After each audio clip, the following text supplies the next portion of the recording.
Good morning, Scott here, known as Cantaloupe to some online, and I'm bringing a subject to you that's interesting to me. It might be of interest to you or someone you know, and that is identifying actual causes. And I've covered this briefly in other videos, at least one, and I want to revisit the idea that accuracy is super important, and it makes a huge difference in analysis and planning. For example, just kind of a little thought experiment. It's a phrase, a common saying, actually. Gravity kills. It's an idea. I don't know. It's probably the name of a band too, I think, or a song or something. Anyway, the idea is that if you fall from a high place and you're not protected or caught somehow, you will likely die. I mean, it's common knowledge, right? If you fall off a cliff, it's life-threatening potentially. And there's a saying that accompanies this called gravity kills. The obvious logic or statement is that gravity is at fault. Now, hold on a second. While I'm perhaps taking this overly literally, I'm doing it for a purpose, and that is to highlight the fact that gravity isn't actually involved in anything. And it has become so common, actually, that people blame the wrong thing that we accept this kind of logic.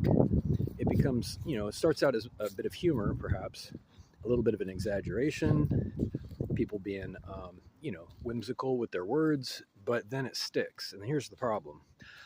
Suddenly we start blaming gravity, and gravity is omitted from formula. And it's just an example, but, whatever you're talking about, whatever is being falsely accused, in this case it's gravity, but it doesn't need to be, it's the impact that kills. If we're talking about falling from a height, it's, colliding with something at a high speed. And that can happen in a lot of different ways. And that's very different than just having gravity in your equation. So maybe that makes sense. In a practical sense, this is going to be a shorter video, but there is a huge opportunity, I think, to reduce the amount of abuse going around, because there is symbol abuse. It's another idea I mentioned quite a bit in my videos. Symbol abuse is redirecting meaning, taking a symbol and saying, well, it also means this other thing, so let's redirect it to that at this intersection point. And people get confused by this all the time. There's a huge exploit that is being taken advantage of pretty much on a daily basis.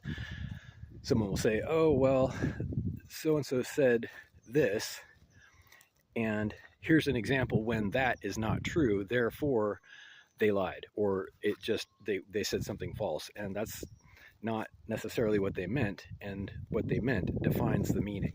They chose the meaning. You don't redirect the meaning, but that's the substance of symbol abuse. That's what it is.